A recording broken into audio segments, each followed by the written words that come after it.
Let me introduce you to the boss of the beach, the heavyweight champion of the crustacean world. A creature so absurdly strong, so ridiculously oversized, that if it had a gym membership, it would probably bench press you and your entire family. Yes, we're talking about the coconut crab, a land-loving crab so epic, it looks like it walked straight out of a sci-fi flick and into your backyard barbecue. But here's the twist. For something so massive, meaty, and munchy looking, you'd think it would be a 5-star seafood favorite in Japan, land of sushi mastery and seafood obsession. So, why don't the Japanese eat these monstrous crabs by the millions? Let's unravel this crustaceous mystery, one claw at a time. First, let's size up the star of today's show. Coconut crabs are like hermit crabs that went to the gym, got jacked, ditched their borrowed shells, and said, "I am the shell now." These tank-like creatures can grow over 3 feet across, weigh around 9 pounds, and crush coconuts, literal coconuts, with their bare claws. And no, this isn't a deleted scene from Godzilla vs. Crustacean. Despite their beach body aesthetic, coconut crabs don't hang out in the ocean. In fact, they hate water. They'll drown if submerged for too long. Irony? Yes, crabs that can't swim. Nature has jokes. Instead, they're all about dry land. Forest floors, rocky outcrops, tropical islands. That's their turf.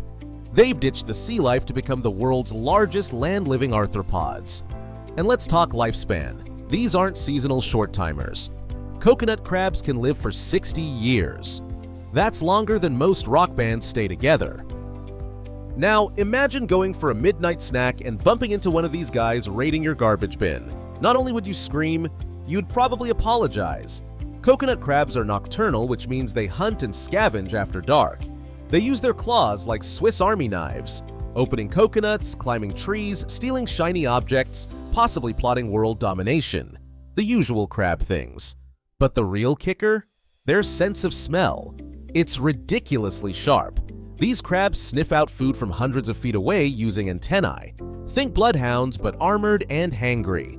They're the Sherlock Holmes of snacks. If it smells like food, looks like food, or once sat next to food, the coconut crab will find it. There are even stories of them dragging off knives, presumably because they smelled like steak.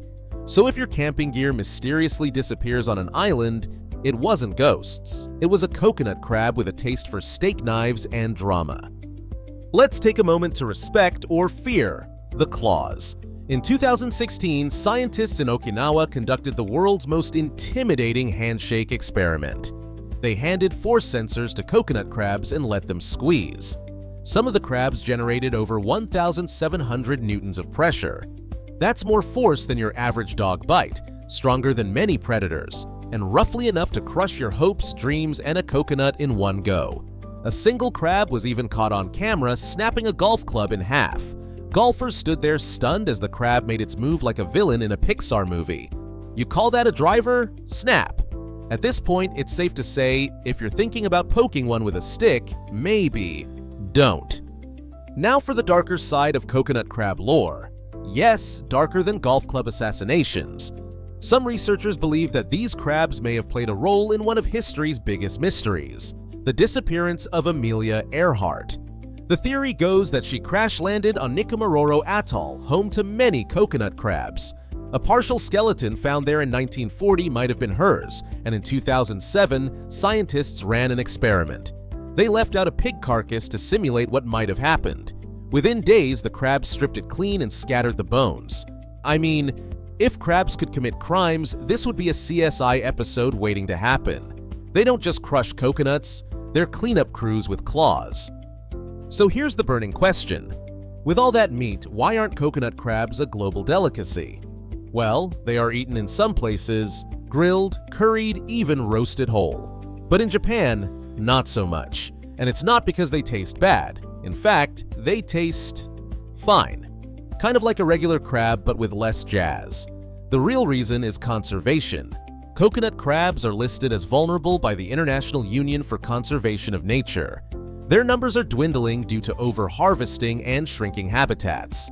Japan has taken steps to protect them, especially in Okinawa.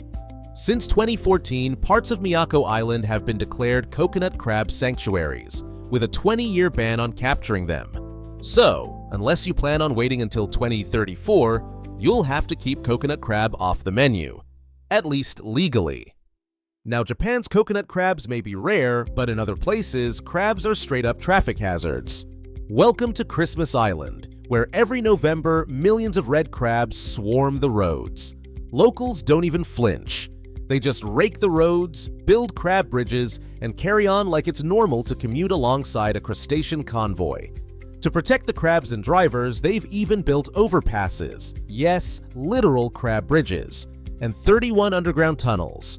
Crab migration on Christmas Island is like Rush Hour meets wildlife documentary. But not all enemies drive cars. Enter the yellow crazy ant, a tiny insect with big villain energy.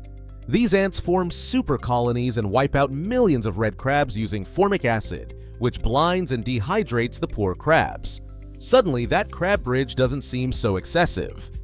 Meanwhile, over in Cuba, red crabs also go on long journeys from forests to the sea, clogging roads and sneaking into beachside resorts like they've booked all-inclusive packages. But locals don't eat them. Why? Because they're loaded with toxins, heavy metals, harmful compounds, and enough digestive funk to cause nausea, dizziness, and even seizures. Delicious, right? Same story in California, where red tuna crabs sometimes wash ashore in massive numbers. They're not toxic, but they often consume plankton laced with toxins. On paper, they're edible. In reality, it's like playing crustacean roulette. And don't forget the smell. Thousands of dead crabs rotting on the beach? That's not exactly the scent you want during your weekend picnic. Now let's talk success stories. Italy, faced with an invasion of blue crabs, a non-native species wreaking havoc on local marine life, decided to do what Italians do best. They cooked them. Seriously. The government allocated nearly €3 million to promote eating the invaders. Fishermen were encouraged to turn pest into profit. Restaurants started serving them up in pastas and risottos. And guess what? It worked. Tunisia did the same, turning a crab crisis into a thriving export business. Moral of the story? When in doubt, sauté with garlic and olive oil. So why don't the Japanese feast on coconut crabs? Because they're rare, because they're protected, and because, honestly, they're more fascinating alive than they are on a plate. These creatures are ancient, alien-like, and oddly endearing in their monstrous way. While some parts of the world fight crab invasions with garlic butter, others choose preservation, and Japan is firmly in that camp. So next time you're on a tropical island and see a coconut crab crawling toward your cooler, don't scream, just bow respectfully. You're in the presence of crustacean royalty.